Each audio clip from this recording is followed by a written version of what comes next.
Well, welcome back, everybody. Look at it. We made it all the way to our second show. So that's exciting. We're going to keep this going for a long time. So that's good. Welcome into the Steven Singer Studios. I'm your host, Marc Farzy, and of course, of the Farzy Show. First, I just hope everybody is well equipped with your eggs, your bread, your milk, and all that stuff. Hopefully, your supply is lasting a long time in the, I believe, 6.5 inches we got in Philadelphia. I know that in Allentown, it was just bonkers. There's pictures of people with their doors covered. They got like 2 feet of snow. So all the people in Allentown, I got some fam up there. I hope everybody is doing fantastic. We got a great show planned for you today. We really do. Hugh Douglas III, good friend of mine. He'll be joining the show coming up in about 15 minutes. Hugh has an incredible story about the first couple of days of Andy Reid's tenure here in Philadelphia and how it actually compares a little bit to that of Nick Sirianni. Because what's really wild right now is the fact that when Hugh Douglas came here, he was coming here with Ray Rhodes. Ray Rhodes traded for him. He was with the Jets at the time. They bring him over here from the Jets, Rich Kotite, who Hugh will always give credit to as the guy that gave him a shot. And he comes here in the first couple of days when Andy Reid got here. He played the whole season for Ray Rhodes in 98. Reid gets here in 99, and Hugh is like, huh? This a quarterback coach? What does Brett Favre need a quarterback coach for? He's Brett Favre. And then Andy Reid over time started to prove himself, and we hope at least we might be in the situation, a similar situation with Nick Sirianni coming here. Not a lot of experience, hasn't called plays in the NFL, as we've talked about a lot, and Hugh will shine some light on what it's like for a coach to really start to get his wings with the Philadelphia Eagles. So we'll talk about that. We'll also talk about Nick Sirianni himself as it pertains to John Clark's conversation with him 2 days ago now, because what Sirianni told John Clark, it actually made me feel better. Like, he didn't go out there and try to say, oh, no, the press conference was fine, that type of thing that we all talked about yesterday, how he was very nervous, nervous Nicky, whatever you want to call him. And he owned it. And he had some great things to say about his own press conference in terms of trying to be a little bit more calm, trying to be a little bit more confident in his words. And he re-verified. I didn't need another verification. I thought the one thing we could take away from the press conference, as I said yesterday, was the fact there was going to be a quarterback competition. That's it. But the one thing that we also will get into is how he has coached up other quarterbacks that he has worked with. And if he hasn't had all that much experience in terms of years, I would love for the coach that comes in here to Philadelphia to at least have a lot of people that he's worked with, so he more or less knows how to speak the language of a couple of different players. And he goes into that with John Clark of NBC 10 and NBC Sports Philadelphia. So we'll let you hear from that interview. Coming up also a little bit later in the show, as per usual, we're going to have our big bet segment brought to you by our friends at DraftKings. Hugh Douglas, by the way, will join us on the Zados guest line. And we got our morning rush for you, where we give you all the stories that you'll need before you start your day. Before you start your day at work, maybe you're taking a break. And on that note, a lot of people yesterday tweeting me, Instagramming me, reaching out to the show, showing us how you were consuming the content, as they like to say. And I know some people were enjoying the show during lunch, watching on YouTube, watching on Twitter again. Last I looked, we had about 16,000 views on Twitter, which just, it blew my mind. And I thank you for a great first day at the new job. Really, it means everything. Thank you so much for that. Without further ado, we're going to get into some of the stuff from Nick Sirianni and that John Clark interview that I just told you about. One of the things that came out of the press conference was whether or not he looked confident. This guy who had trouble finding his words, he had trouble putting sentences together, was a little confusing at times. And John Clark asked him if he had heard what people had been saying, or at least read what people were writing about his first day on the job as the Eagles' second youngest head coach in their history. Here's Nick Sirianni with John Clark on that. I got to look at the tape, right? I go back just like I always do. And sure, there's going to be, and just like when you have a game, right? There's going to be calls that you want back, and there's going to be calls that you said, man, that was a good call. I put my players in good position. So, but what do? We go back, we look at the tape, and the most important thing is that you just try to get better each day, over and over and over again, and just so you're better the next time you're out. That's all you can ask for. He owns it. It's very simple. He knows he did do a great job, and I keep going back to this. You go to a guy at a podium trying to just tell everybody about what he wants to do, just it's essentially your mission statement. It's your elongated elevator pitch. Maybe this is what I want to do in Philadelphia, and you move on. And to come off the way he did, not as confident in his words, to come off a little shaky, and for him to realize it, that at least makes me feel a little bit better about the situation. But what matters most is what he's going to be able to get out of these players, and probably what matters above all else is what he's going to do to get the most out of his quarterbacks. Whether that is Jalen Hurts or whether that is Carson Wentz. Those are the things that are really going to jump out to people. Whether or not he can get Carson Wentz back to that 2017 form or even the form he had in the last 5 games of the season 2 years ago to help rally the team to actually make it into the playoffs. Those are the things that matter most, what he gets out of this team on the field, and we won't see that for a couple of months. But when it comes to this quarterback spot, he has worked with a lot of personalities, whether that be in San Diego or whether that be in Indianapolis under Frank Reich. And this is what gives me some confidence in this guy's a head coach. The fact that he's worked with some different personalities. And here he is talking about Jacoby Brissett, Andrew Luck, and Phillip Rivers, and how over his 3 years as an offensive coordinator under Frank Reich in Indianapolis, he's had to learn to work with those different types of personalities. And all 3 of those guys were really good, and they did a great job. But you just start again, right? What did Andrew do good? Doesn't matter. He doesn't play here anymore. What's Jacoby do good? Start again. We just got Phillip Rivers. What does he do good? What did Jacoby do good? Doesn't matter. Start again. And so you just start again over and over and over again. So I'm confident that that's in our mindset. That's in our DNA to start again and to figure out what our guys do best and put them in the best situations they can be in. Can see it already that start again. All right, here's this guy's in, and start again. I could see that start again becoming a thing for our new head coach here in Philadelphia. But really, he is going to be judged on the number one task at hand, which, like it or not, and yes, there'll be a quarterback competition, as we talked about at length yesterday. But he'll be judged basically based on the fact whether or not Carson Wentz can get back to any old form that we've seen him have here in Philadelphia previously. He'll be judged whether or not he can make Howie Roseman look good, because after all this, he's still Howie Roseman's draft pick, Carson Wentz is. And I know Jalen Hurts is as well, but Jalen Hurts doesn't have the possibility of $60 million tagged on him if he's going to be moved anywhere else in the NFL. So what number one task is for Nick Sirianni is getting Carson Wentz back to that form, coaching up some of his wide receivers, getting his offensive coordinator here from Indianapolis as well, who's also worked with those personalities, getting him to make sure he comes in here, gets hands on Carson Wentz, and tries to get him back to what we have seen in years past, and a lot less of what we saw throughout last season, which was just wild inconsistencies. And I think it does. I know we talk about Frank Reich. It carries some weight, the fact that he worked with Frank Reich, a guy that Carson Wentz worked with, and you know what he brings to the table. But I think it also would help a guy like Carson Wentz. I know it would help me. It might help you at your job if somebody comes in to coach you up, to help you out and say, hey, you know what? Well, when I was working with Phillip Rivers or when I was working with Andrew Luck, that might carry some weight with it. It might, oh, yeah, what did you do with that guy? Oh, really? Maybe I'll give that a shot. It can only help the situation. And in that, I will have confidence, and I'll go into this season with everybody else hoping that this guy is the right guy for the job. Now, speaking of one person who is absolutely the right man for the job, congratulations to the Eastern Conference Coach of the Month, Doc Rivers of your Philadelphia 76ers. Sixers don't play till tomorrow night. It feels like forever. When you have a team that's excited to, like, you're that excited to watch, like the 76ers, it feels like forever when they have a couple of days in between games. And that's what it feels like right now. I can't wait for them to get back onto the court. Hope Joel Embiid's good and we can watch him play again. Even though it was great to see the team come back the other day against the Pacers, still rather see JoJo, and I think we all agree on that. But one of the interesting things with Doc Rivers, it goes back to that word of clout and how much weight your words carry in the locker room and with your players. And if you're like Sirianni, you could talk about Phillip Rivers or Andrew Luck. That's good. That's fine. But if you're Doc Rivers, you could talk about a championship. You could talk about going to another championship. You could talk about coaching other players like Kawhi Leonard. You could talk about coaching other players like Chris Paul. You could talk about coaching other players throughout the league that a lot of guys on the 76ers team really respect.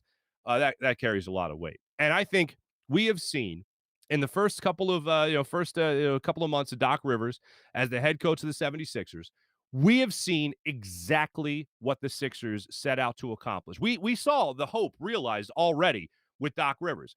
You had a guy like Brett Brown here who I know everyone respected as far as a great guy that he was and all that. Basketball, you knew they needed that extra step. A guy like Brett Brown was the perfect guy to have to make sure everyone was maturing and everyone was around and everyone was staying together, and that's great. But you needed that other voice to come in with a little bit more clout. You had to take the guy away that helped raise you and help go to more of a, not disciplinarian, but a guy you knew was going to catch the players' attention from jump. And that's exactly what Doc Rivers did. He has the Sixers as one of the best teams in the Eastern Conference. We're going to talk about that Bucks game last night, by the way. That was insane. We'll get to that later. But when it comes to this Sixers team, everything that we set out for at the end of the Brett Brown era, when you knew it was over for Brett, you wanted them to go out and bring in a coach that you knew was going to demand the respect of players. And so far, talk about getting the best out of guys. I mean, how lucky will we be in this city? I'm not making a prediction, but I'm going to tell you right now, how lucky would we be in this city if you had Nick Sirianni coach up Carson Wentz the way that Doc Rivers has been? Doc Rivers, Sam Cassell, his staff. How lucky would we be if we had two coaches that were able to get players to their full potential, as Joel Embiid might be reaching right now? Or having the shooters that Daryl Morey brought in here, for instance, and having those guys, those veterans, help lead the pack as well. It's all part of a master plan. And when we asked last year, at the end of last year for the 76ers, when they were done in the bubble and they got swept out of the playoffs by the Boston Celtics, I feel like the number one word, the word you should have bought stock in before the bubble was over for the NBA, the word you should have bought stock in was accountability. Whether or not the new head coach was going to come in here and hold players accountable. I feel like Doc Rivers just walking through the door is holding players accountable. And he makes players want to make sure that they're standing up straight, that they're hustling, that they're doing everything they possibly can to make sure they're helping this team win. And I think that's what Doc Rivers brings to the table here in Philadelphia, especially with a guy like Joel Embiid, who might have needed a wake-up call. Oh, the comfort blanket of Brett Brown isn't here anymore. Now I need to perform for a guy I know knows how to win. So congratulations to Doc Rivers and getting named the Eastern Conference Coach of the Month. Pretty impressive way to start out the 76ers season so far there, Doc.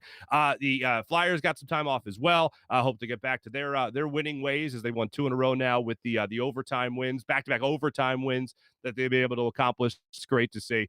And we got so much more we're going to get into throughout the show. Like I said, my good friend Hugh Douglas is going to be joining us momentarily, and he's got some great behind-the-scenes stuff when it comes to a new head coach coming into Philadelphia, taking the reins for the first time, just as Andy Reid did back in 1999 when a young Hugh Douglas was the edge rusher for the Philadelphia Eagles. So we'll get to all that and more coming up in just a minute. But as I've mentioned already here on the Farzy Show, we are here at the Steven Singer Studios, and I've been taking a lot of time over the course of my career to thank the man, Steven Singer. And here's why you should go to him for all your jewelry and all your diamond needs. Steven Singer, I've been talking about this man for a decade.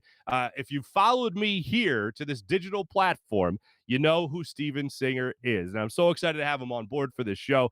You can talk about a lot of things with Steven Singer, but this man knows two things more than anybody. One, the man knows the love business. And the other is the man knows how to make you feel comfortable. When you're in there making a nervous decision that you might be making, they make you feel calm and very comfortable at Steven Singer Jewelers, the other corner of 8th and Walnut. Honestly, Steven likes to describe it as Walmart and Tiffany's. If they had a baby, all that value right there at the lowest price you could possibly get, that's what Steven Singer provides you, his customers. He doesn't mess around with sales, discounts, anything like that. In fact, we don't even have a promo code for the commercial because everything is already at the great price, the perfect price, if you will. So he doesn't mess around at all with that. And you also have the knowledge and you have the reassurance that you're getting the best value. Valentine's Day, fellas, just a couple of weeks away now, less than 2 weeks away, so don't miss out. Go to IHateStevenSinger.com to avoid shipping delays. Steven has the number one gift for Valentine's Day, and that's the real roses dipped in real 24-karat gold preserved, guaranteed to last a lifetime. So there's no better time to say I love you right now than on Valentine's Day, especially with the brand new Twinkle Twinkle Deep Blue Sparkling Rose. Go now to IHateStevenSinger.com and get free shipping at IHateStevenSinger.com. Just $59. Other corner of 8th and Walnut or at IHateStevenSinger.com. Appreciate Steven coming along board for the show. Without further ado, I've been teasing it enough, especially last night on social media, so make sure you retweet, make sure you subscribe, and all that fun stuff we do on the digital platforms. I've been teasing this a lot with my good friend Hugh, and he's got some great insight to his days with the Eagles. Terrell Owens, by the way, was in the news a couple of weeks ago talking about the old days with Donovan McNabb and all that. Well, we're going to get into that conversation with you as Hugh Douglas is just about to join us here on the Zados guest line.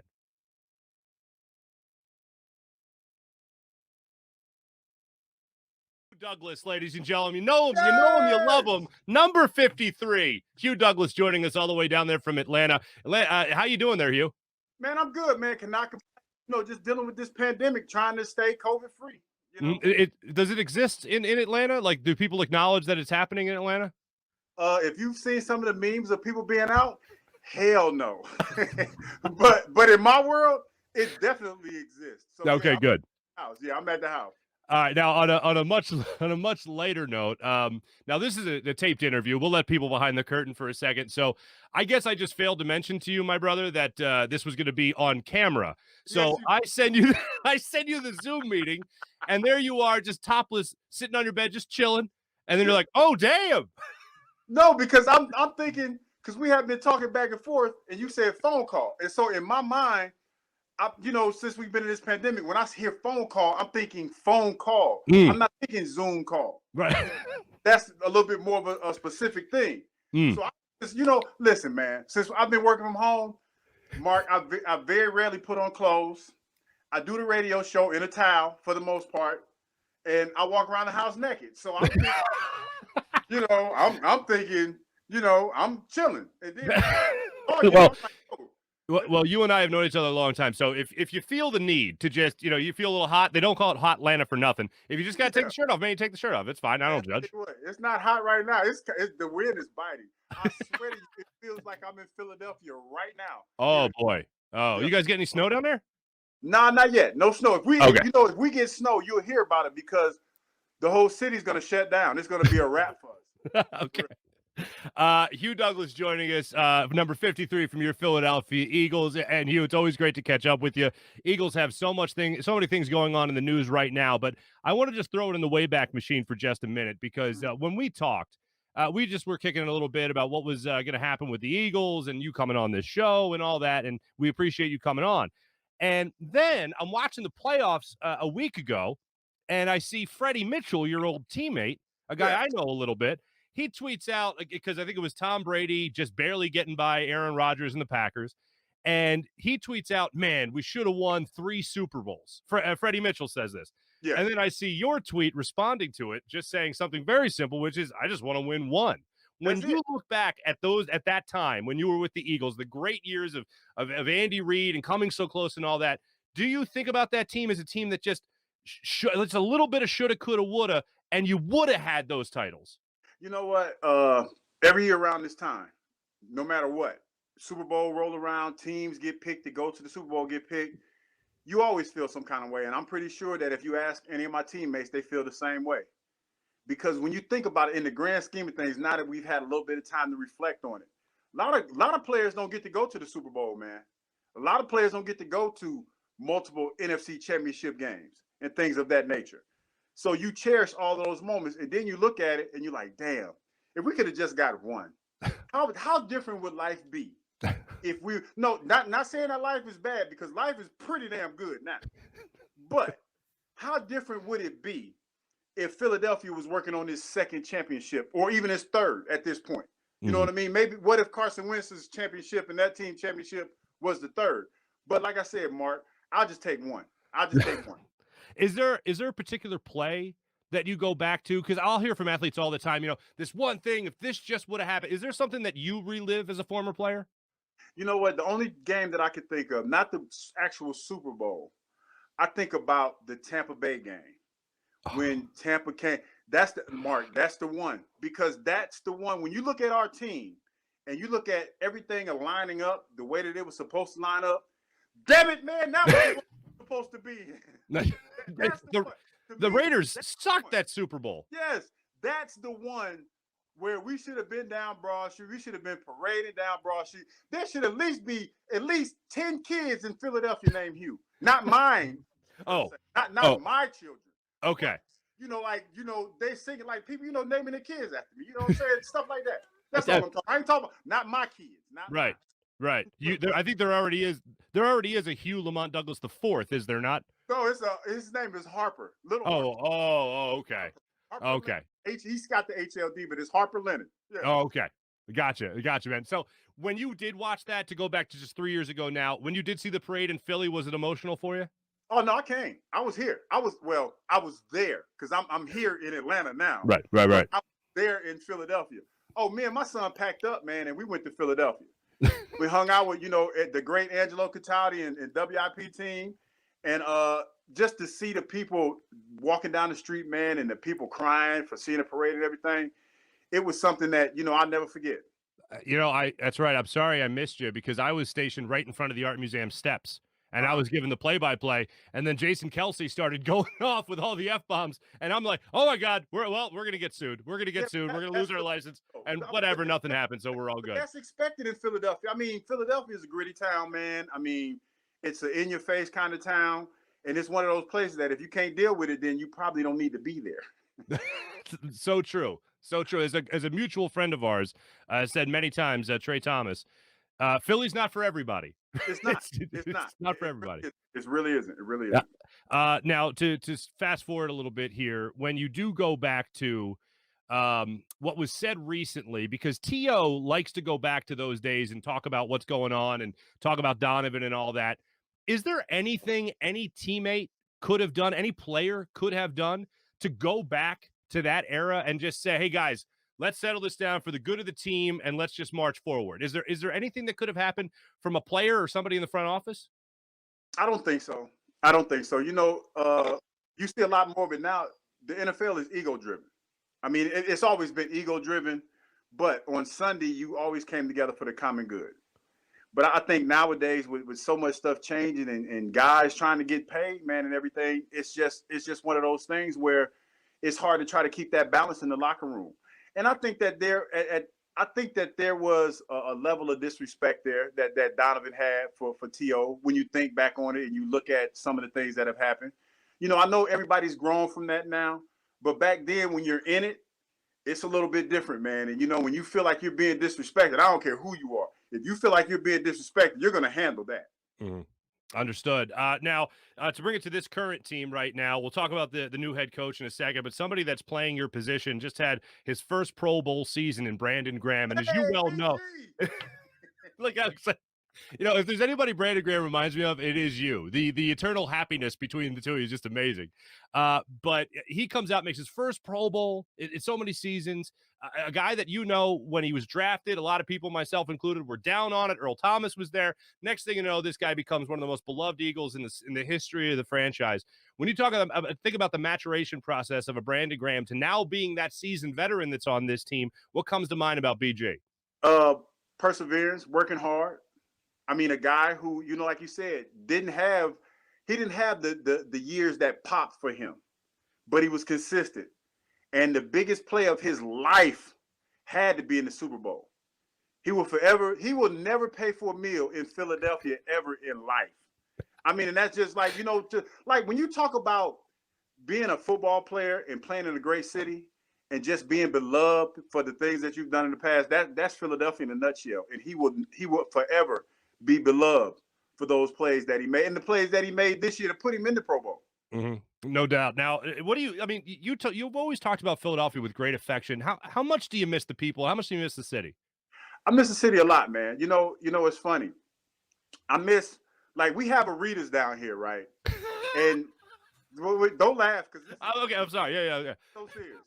So, but it's only one. It's only one that's in the city of Atlanta. And lucky for me, I only live like 15 minutes away. As a matter of fact, I kind of like position where I'm staying right now so that I'm not that far from the Rita's. Okay. All right. I miss having a Rita's on every corner. I miss the first, and they do it here, but the first day of like spring or whatever, you get the free Rita's or whatever. On the chicken and peas. I miss the crab fries. I miss Sunday football in Philadelphia.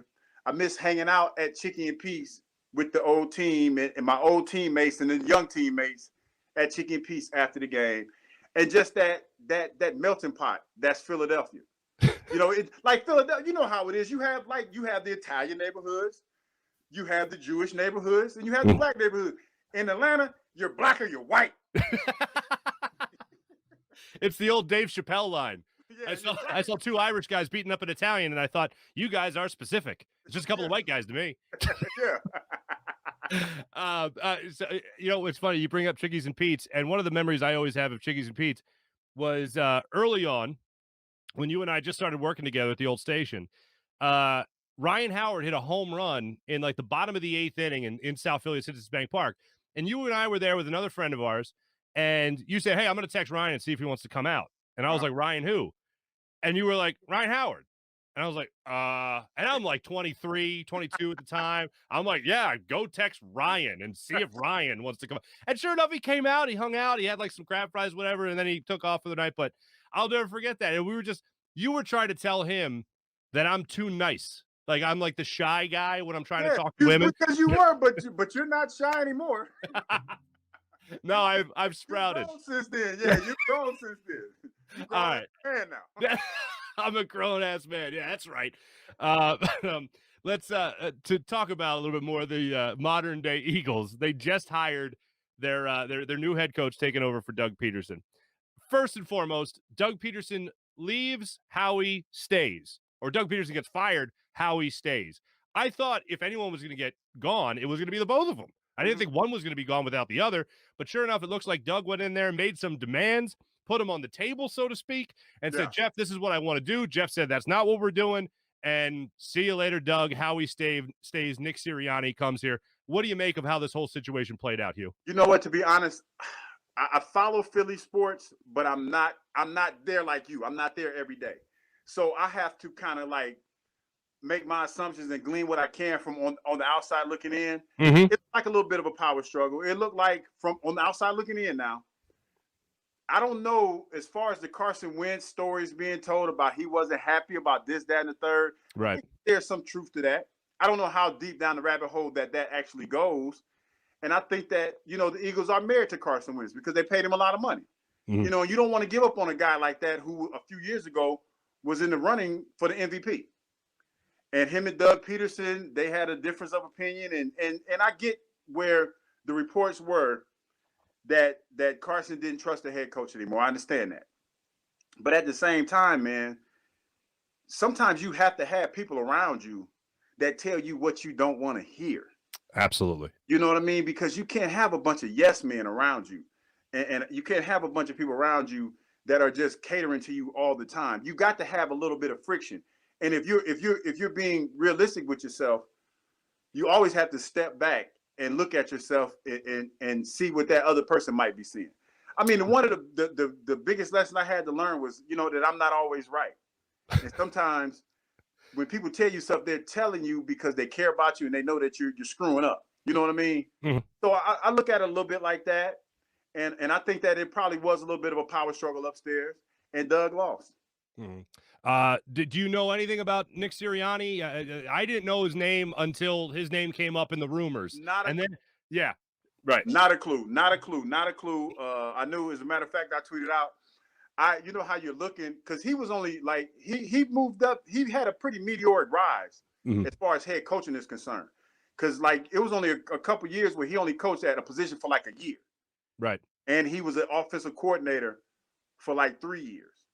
But when you hear, how when you move behind the lines and everything, behind the scenes, you actually hear that might not be the case. Now, I don't know if that's true. I'm not trying to start any rumors on the Marc Farzetta show. But, we know people and they say, hey, he wasn't that cat. So we don't know. Right. With that on top of, and I know it's a small thing, but the press conference that he had. Mark. Okay, real quick. Did you get to see a good amount of it? I saw the beginning when he started out. And you know what, Mark? I'm not going to lie. After I saw that, I was like, yeah. And then listen, I'll be the first to tell you. I'll be the first to tell you. I flub words. I do, we do live reads and things of that nature. Sure. I flub words all the time. I make up words as I go along. But you know what, Marc Farzetta? I'm not asked to be a leader of men either. I'm not asked to be a head coach. I'm not asked to get up there and try to instill confidence in a bunch of young men to believe in me and run through a brick wall. That's not what I'm asked to do. I'm asked to be a radio host and be entertaining. So I'm going to screw up a few words every now and then. That's what I do. But when you're in a position where you're sitting up there talking about playing smart and making it simple, and you can't even get the words out your damn mouth. I'm a little concerned. I'm concerned. Yeah. Fan. I'm concerned.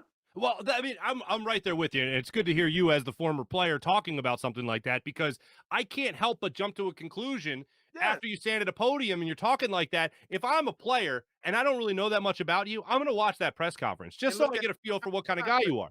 And every time you say something, I'm gonna, whether it's fair or not, I'm gonna be looking to see if you screw up some words. I'll be in your mouth like this, Mark. Be like looking like, what this mug gonna say today? I mean, it's not fair. This is his first job, and I know he probably was a little nervous. I get all that. Right. But when we're supposed to be a leader of men, and coaches ask their players to run through brick walls all the time. Mm-hmm. And if you're not instilling confidence in me that you know what you're doing, then guess what? I'm not gonna be ready to run through a brick wall for you. I'm just not gonna do it.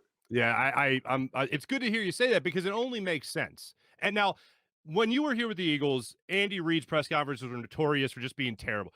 Did you? But you guys were winning, and everything I hear about guys from Andy Reid's locker room was that, you know, he'll do anything for you, you do anything from him, that whole thing. So, did you ever watch an Andy Reid press conference? Did you ever go through any of those? I've seen a few of them, and he was time's yours, time's yours. You know, and things of that nature. Can I tell you a story, Mark? When Coach Reid first got here, I didn't trust him. I mean, it's kind of the same thing, because he was a nobody. He was a nobody. And I remember, you know, being in practice, and he would do certain things. And I remember saying in practice one time to my teammates, and he accidentally heard me. I was like, he don't know what the hell he's doing. And he told me, quit my bitching. He said, quit your bitching. Don't you know you're getting better? And I was like, okay. So there was a method to his madness. But the point that I'm trying to make is, as a coach, you have to earn that, especially when you got a bunch of guys that don't know anything about you. And then let's be realistic. Look at the way that the Eagles head coach came about. I mean, just look at it, the timeline and everything. It almost looked like it was scattershot, and he was the guy that got the job. That's no disrespect to Howie or Jeffrey Lurie or anybody. That's just the way that it looks to me. That it looks like this was something that, you know, hey, who wants to be the Eagles coach? If you want to be the coach, you got the job. That's kind of how it looked. Now, I couldn't agree. I couldn't agree more. And that's an amazing story about Andy Reid. I had never heard that one before. And you were comparing him to who? Kotite? I was comparing him to, who the hell is this redhead dude that was the quarterback's coach for the Green Bay Packers? That's what I was thinking. But as I got to know Coach Reid and gave him a chance, I got a tremendous amount of respect for him. Talk to him to this day. Still talk to him to this day. And you know, everybody deserves a chance. And you know, I know Nick screwed up in the press conference, but with all that being said, Marc Farzetta, I'm still willing to give the man a chance and see how he coaches this team. Well, as a lot of Eagle fans are saying right now, what choice do we have? Last thing on the Eagles coaching search and all that stuff. Everyone here in Philadelphia loves Deuce Staley, and I was disappointed to not see him get a real shot. You want to talk about a leader of men? Everybody, Malcolm Jenkins came out and said great things about Deuce Staley. Will Deuce Staley make a good head coach, if not great head coach, in the NFL one day? I think so. You know what? The beautiful thing about me and Deuce Staley's relationship is, I know, you know, Deuce was my teammate. And, you know, the Deuce that I see now is light years from the Deuce that I played football with. Really? I mean, just a totally different person. And I say that with a tremendous amount of respect. And I say that because I was hoping that he would get the opportunity to be the head coach of the Philadelphia Eagles, because I knew how much it meant to him and how great that would be to see your former teammate. Well, Doug Peterson was my former teammate still, but to have a closer relationship to Deuce like that and just see him grow and become a head coach, that would have been great to see. It's disappointing that he didn't get that shot, but I'm pretty sure it will. It'll happen for him. All right, who do you like in the Super Bowl? You know, I got to go with Kansas City. Got to go with Big Red, man. Got to go with Big Red. I'm shocked. Look at, what if that Andy Reid doesn't know what the hell he's doing, though? You know what I'm saying? Oh, yeah, but you know what? Listen, when he went for it on fourth down, just think about it, Mark. If he'd have missed that fourth down play, we probably been sitting here today talking about what the hell was Andy Reid doing. We absolutely would. Before we let you go on this fine HUGHESDAY, which is you're going to join us every Tuesday, but it's no longer Tuesday. It's HUGHESDAY. Yeah, see what we did there? And before I let you go, I do want to say this for everyone, so everyone hears this. When I called you a couple of weeks ago thinking about putting this together, you were like, yeah, whatever you need, man. Yeah, you're my guy. I got you. And Dude, we came up in radio together. Yes, we did. And I remember the long days that you used to work doing radio. I mean, man, that respect you for that. And you taught me a lot because we kind of came into the business together. So yeah. Yes, we did. Anything you need from me, man, I got your back. You're the best, man. I will. Give me some cheesesteaks. I'll send them down to Atlanta. I got you. And some water ice. Some from good places, from really good places. Some really good places. Yeah. All right. Hey, brother. Great catching up as always. And we'll talk to you on HUGHESDAY next week, my man. Enjoy the Super Bowl. Cannot wait. All right, brother. Thanks so much. I love that guy. The look on my face, I wish I was recording. A friend of mine likes to say, you got to just keep that button rolling. You just got to keep that camera rolling no matter what, or the recorder going no matter what. He was literally like laying on his bed like this, looking at his phone. And then the look on his face, well, first the look on my face was like, I'm pretty sure I said Zoom. He said I said phone call. I can't confirm that. I can't, because who says I'm going to call you and then say, I'll send you the link? Nobody says that. So he's on his phone and he's just like, oh, dude. And then he put his phone down and put his shirt on. And I don't know, maybe we'll do the rest of the show topless. Maybe we need a topless morning show. Maybe that's what we need to do here to spice things up just a little bit in the mornings. But that's Hugh Douglas checking in on the Zato's guest line. Appreciate him. Just to recap a couple of things that he said that really jumped out to me. As I teased at the start of the show, I had never heard that story about Hugh Douglas and Andy Reid. I had only heard great things between the two of them. The mutual respect. I mean, Andy Reid even made him the team ambassador when Hugh's career was all done in Philadelphia, just so he could hang around the team a little bit more and kind of be that energy guy to be around the players.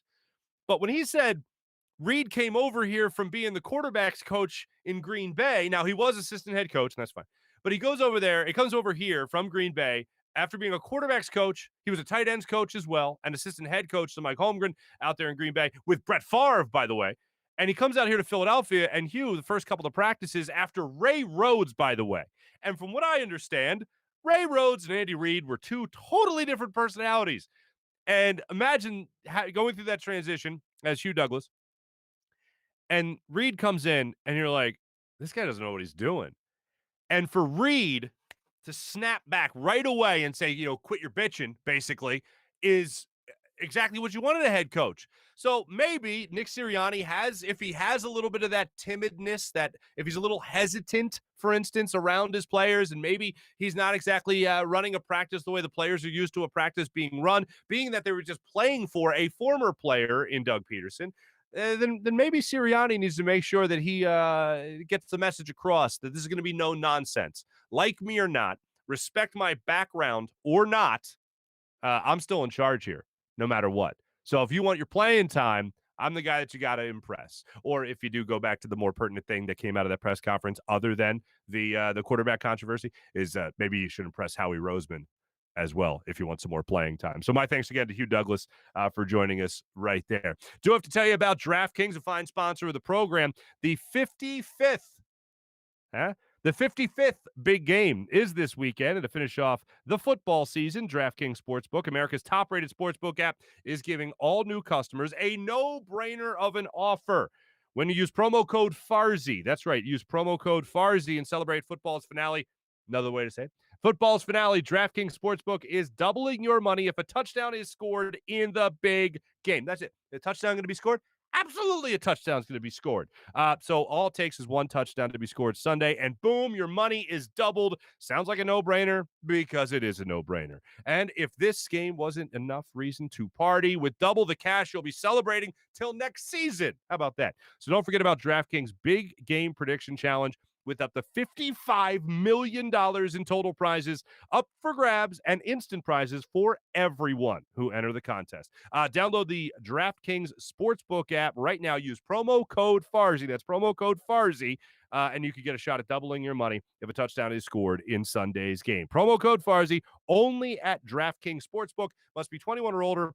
Pennsylvania only. Restrictions apply in partnership with Meadows Racetrack and Casino. See DraftKings.com/prediction-challenge-DFS for details. Gambling problem? Call 1-800-GAMBLER. Also, on the show, Sky Motor Cars is a sponsor of the program. First time we're going to get the opportunity to tell you about them in depth. They work with Carson Wentz. They work with Avonte Maddox. They work with a whole bunch of Eagles. Those guys are great. Big thank you to our friends at Sky Motor Cars for joining the show here as well. If you don't know about Sky Motor Cars, come on, what are you doing? Sky Motor Cars, the premier luxury car dealership in the greater Philadelphia area that promises to provide honest and efficient service, whether you're buying, selling, or trading in your car. But Sky is not just luxury vehicles either. No. There's so much more. Sky's inventory has cars for everyone's budget as well. So whether you're Carson Wentz or whether you're Avonte or whether you're just a guy like me, for instance, you can make sure you take advantage of all that Sky Motor Cars has to offer. So stay tuned for a special giveaway from Sky Motor Cars later on this week and their partner, Carson Wentz. So how about that? Go visit SkyMotorcars.com to learn more. And when you buy or sell your next vehicle with Sky, tell them Marc Farzy sent you. And finally, another partnership I'm just extremely excited to have on board of the Farzy Show here. This is great. Fan Up. The people at Fan Up have some great stuff going on for the big game as well. So Philly fans, get Fan Up. Join Fan Up's super fun big game contest to win a Peloton Bike Plus, also a Mirror Home Gym, or both. So get in shape with the Fan Up people as well. The days of playing fantasy sports alone are over.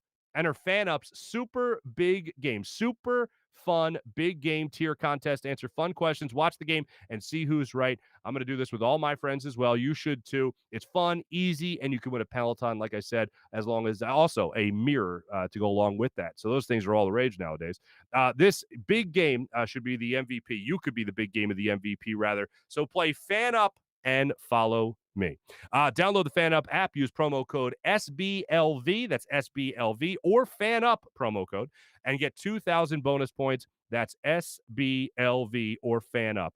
And make sure you tell your friends to play and win as well. Once again, going to check our social media status right now, as I've been following a lot of the things you guys have been commenting on the show so far yesterday and today. But to focus on some of the things going on today, this is brought to you by our friends at Steak and Maine. We have Richard DiBernardo, I believe. Hugh looks like Kimbo Slice. That is correct. Cannot disagree. R.I.P. Kimbo Slice. Philly Sports Talking. Hugh was the best. Can confirm. Hugh was the best.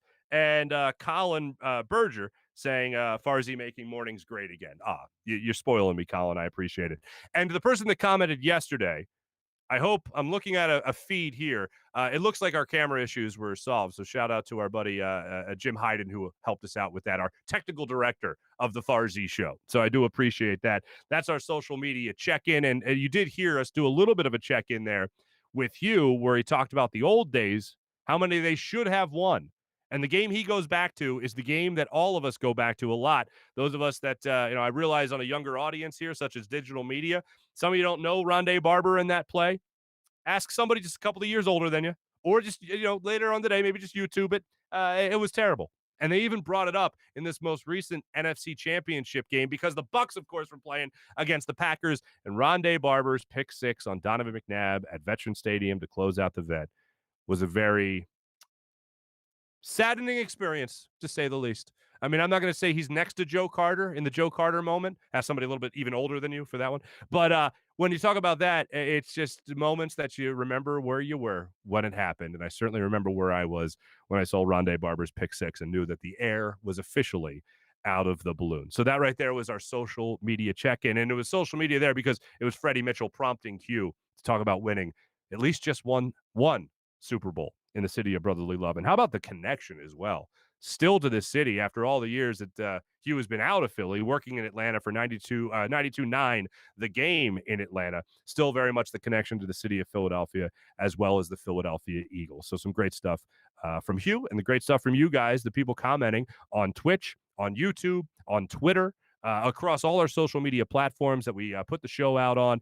Thank you for the great response and thank you for the feedback. But for the person that wanted the camera angle fixed, I think camera quality fixed, I think we did that. So I do appreciate that. Keep us posted as we build this show together. We want all the critiques. That's fine. I want to hear what we could do better to serve you in the morning. Now, one of the things we like to do to serve you in the morning is to make sure that we give you your morning rush, brought to you by Sky Motor Cars. And this is all the stuff you need to know before you get to the office, or if you're staying home, or if you've been staying home for the foreseeable future due to the pandemic. we got you covered with some of the stuff you need to know before your workday starts. Right out of the gate, we mentioned earlier in the show, we talked about Doc Rivers.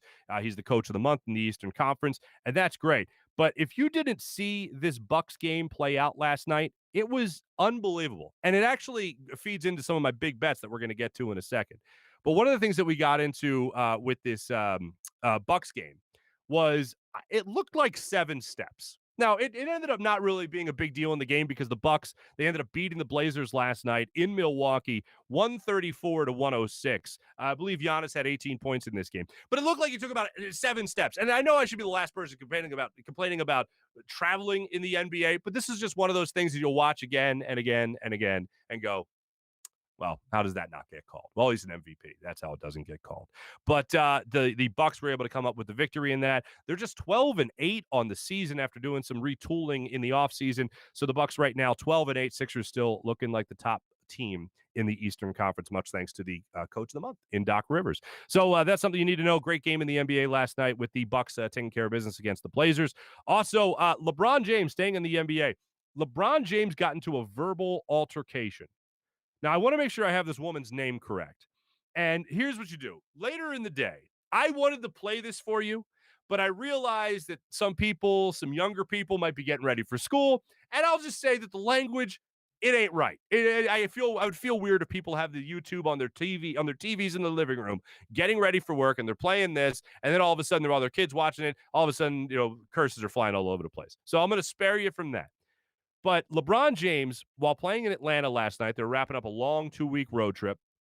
LeBron James in the fourth quarter gets into a verbal altercation. They allow fans. You just heard Hugh Douglas. Atlanta, they don't even acknowledge a pandemic, it seems like. The fans are at the stadium, and that's fine. Socially distanced, all that. Woman was there with her husband. They're sitting courtside, and the husband starts jawing at LeBron James. LeBron starts jawing back with the husband. They start going at it. And then the next thing you know, people are coming over trying to break up everything, like ushers, security, and all that, because the woman, Juliana Carlos, I believe is her name. So you can look this up later on the social media platforms. Juliana Carlos gets up and starts yelling back at LeBron James. She starts saying, sit down, starts calling him the B word, starts calling him the B word. She says he called her the B word. They keep going back and forth. And it just one thing leads to another. And Juliana Carlos and her husband end up getting kicked out. They end up getting kicked out of the game. So they go home. She starts posting clips to social media. I'll say this. She's a lovely looking lady. I'll say that. And she gets thrown out of the game because she got into a verbal altercation with LeBron James. And she's calling out LeBron James on social media. It is funny. I found it hilarious. LeBron was laughing about it afterwards, said, well, during the game, we don't have alcohol. Fans have alcohol, and I love all our fans. Basically is how he played it. But she had some pretty interesting allegations to throw the direction of LeBron James. So you could check that out a little bit later today. Juliana Carlos. Again, not safe for work. Not safe for work, to say the least. Eagles looks like they are retaining a head coach. Aaron Moorhead, the wide receivers coach, will stay on board with Nick Sirianni. And I know no one's going to argue against Moorhead. I think he did a great job when it came to this Eagles receiving core last year. When the guys were healthy, it looked like they were absolutely playing at a great level. Last thing, 2 more things for you in terms of the morning rush. Tom Brady was asked yesterday at the Super Bowl Media Day, which was such a disappointment. I look forward to that every single year because I think some entertaining stuff comes out of that. But being socially distanced and all that stuff is a little dull this year. But Tom Brady has said for the longest time that he wants to play till he's 45 years old. 45 years old. That's 3 more years. Tom Brady was asked yesterday during Media Day. Tom Brady was asked yesterday, would you want to play beyond 45? And Tom Brady said, yeah, I'm absolutely considering playing till at least I'm 45 years old. Yeah, I'm considering that. Serious consideration is the way he termed it. This was a great year for Tom Brady. Really was. 40 touchdown passes. There's only one other time in his career where he did that. And he's been unbelievable. In my opinion, Tom Brady is at least, I don't like calling him athlete because athlete goes into this whole other stratosphere that people start thinking like he needs to run a decathlon or he's like a great athlete, like Michael Vick was a great athlete. Not at all. But in terms of guys who play sports, I consider athletes. And I've never seen a career like any other athlete like Tom Brady's. Nobody's. I used to think Wayne Gretzky was the single greatest athlete ever because he had championships and he has the record books and all that. Wilt has record books, but he only had the 2 championships, as we know. But Tom Brady is the only guy, even Michael Jordan included, where it was constant turnover of his roster over 20 years. And the guy's winning. And now he's back in a Super Bowl, granted, with a much better roster than he would have had in New England if he stayed there for another year. But granted, he's got a much better roster. But there's constant turnaround, constant turnover around him, and he still consistently gets his teams to compete for championships. And he's won 6 of them, so that ain't too bad. And he's only playing in his 10th Super Bowl. So, yeah, I think he's the greatest athlete I've ever seen, really. And I know that might, well, you can't, he's not fast. You can't run. Yeah, I'm not talking about a guy running the decathlon. I'm talking about a player performing athletic feats in front of me to a successful level. And I haven't seen anybody do it more so than Tom Brady. By the way, I am picking the Bucs to lose, by the way, just like I said yesterday. Just want to reiterate that to cut the Tom Brady love I might be sounding like right now. And then the last thing on a more somber, one more thing on Tom Brady. Brett Favre's last year with Minnesota, I'm hoping this doesn't happen with Tom Brady. It was sad. I never fault an athlete for holding on and maybe being a backup and just keeping his career going. I never fault an athlete for that. If I love something that much, I wouldn't want to give it up. But gosh, Brett Favre was an interception in the NFC Championship game against the Saints away from going back to a Super Bowl. And he looked like an MVP playing that year. It was one of his best seasons ever. He even before that year compared that team, that Vikings team, to his championship team in Green Bay. And then the next year it was over. It was done. It was like watching somebody who's a speedster and relying on quickness and stuff like that in basketball, and all of a sudden the next day it's gone. I'm not wishing it upon anybody, but I know those quarterbacks when they get up there 40 years old, yeah, they got to start being careful about how they're taking care of the bodies more so than they ever thought. And Tom Brady, TB12, all that, I know he's doing that. But, man, when it goes Father Time, oh, man, when it bites you, it can sometimes sneak up on you, and he also alluded to that. And the last thing I'm gonna just get the morning rush. I'm going to close it out on a more somber note. Dustin Diamond passes away. Samuel Screech Powers from Saved by the Bell, the show that helped mold me as a man. Dustin Diamond passed away. I know that there was on Peacock, there was a resurgence of the show Saved by the Bell, and I know Dustin Diamond wasn't a part of it, and there was some speculation as to why, and really it was beat around the bush a lot. And then the story came out a couple of weeks ago that he had come down with lung cancer, and according to the report I read, like 4 weeks, a month, 4 weeks, and it took his life. And I know for a lot of people, myself included, Saved by the Bell helped form your childhood, and that's one of the go-to shows. When I think about my youth, I think about Saved by the Bell. Movies, I probably think about Wayne's World. TV, I think directly Saved by the Bell. So rest in peace, Dustin Diamond, Screech Powers from Saved by the Bell. That's your morning rush brought to you by Sky Motor Cars. So take advantage of all Sky Motor Cars has to offer. As for your big bets brought to you by DraftKings, I have been saying it for a little bit now. The Super Bowl -3 right now. I love the Chiefs. Absolutely love the Chiefs handling their business in this game. Tom Brady, for all the praise I have bestowed upon him in the last 5 minutes, it ain't happening in this one. I will go ahead and say that this is the one that Tom Brady doesn't win. And I know he's home, and I know that. I think this is the changing of the guard. I think this is the Rocky Marciano knocking out Joe Louis type of thing. I think this is watching Kobe ascend as you see Michael Jordan get older. I think this is the changing of the guard tenfold when it comes to, and it's already really begun with Patrick Mahomes going for back-to-back Super Bowls. But I think this is the changing the guard type of game where this goes from Tom Brady's league to Patrick Mahomes' league in terms of overall dominance. You talk about talent level, no question, it's already Patrick Mahomes' league. But in terms of overall dominance, in terms of expecting them to win a championship or at least be in the championship game every single year that Patrick Mahomes is running around and earning every bit of that $450 up to $503 million deal that he signed before this season, this is, I think, going to be the official the changing of the guard for the NFL. So I still very much like the Chiefs. That's the big bet. And also, let's go to tonight, 8:10 tip-off between the Blazers and the Wizards. Blazers are coming off that tough loss to the Bucks that I just talked about a minute ago. -2, it looks like right now that the Wizards are getting -2. I don't see Damian Lillard losing another game back-to-back nights. This one's going to be in D.C. I don't think they allow themselves to lose. Bradley Beal unloaded the other night. I don't think that happens again in a game in tonight, even though Bradley Beal's just going off the charts this year. But this will be a game the Blazers win. I think the Blazers win this by more than 2 points. So take the Blazers as your big bet tonight going up against the Wizards. Some other things we like to recap the top stories of the day. We let you hear from Nick Sirianni at the start of the show today. And Nick Sirianni was talking to John Clark of NBC 10 and NBC Sports Philadelphia about making sure he knew how to coach up his players, from Phillip Rivers to Jacoby Brissett to Andrew Luck, and how he's going to take that experience that he had out there in Indianapolis with those three personalities, and he's going to go ahead and apply that to how he coaches up Carson Wentz and Jalen Hurts, because it was only further confirmed yesterday.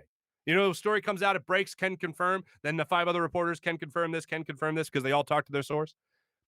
I thought we knew coming out of the press conference there was going to be a quarterback competition, and it certainly seems like that's going to be the case. It was, again, confirmed yesterday. You look at Jalen Hurts, you look at Carson Wentz, those two will have that competition. But when it comes to Nick Sirianni, I 100% believe the reason he's here is to fix Carson. And I hate that word fix, but that's what I believe. I think that's the term that was used in the job interview, and I think that's the word Nick Sirianni is going to have in his head when he's trying to coach up Carson Wentz. I'll leave you with this today. I feel like it's been a month since we've seen the Sixers play, and I know it was only a couple of days ago.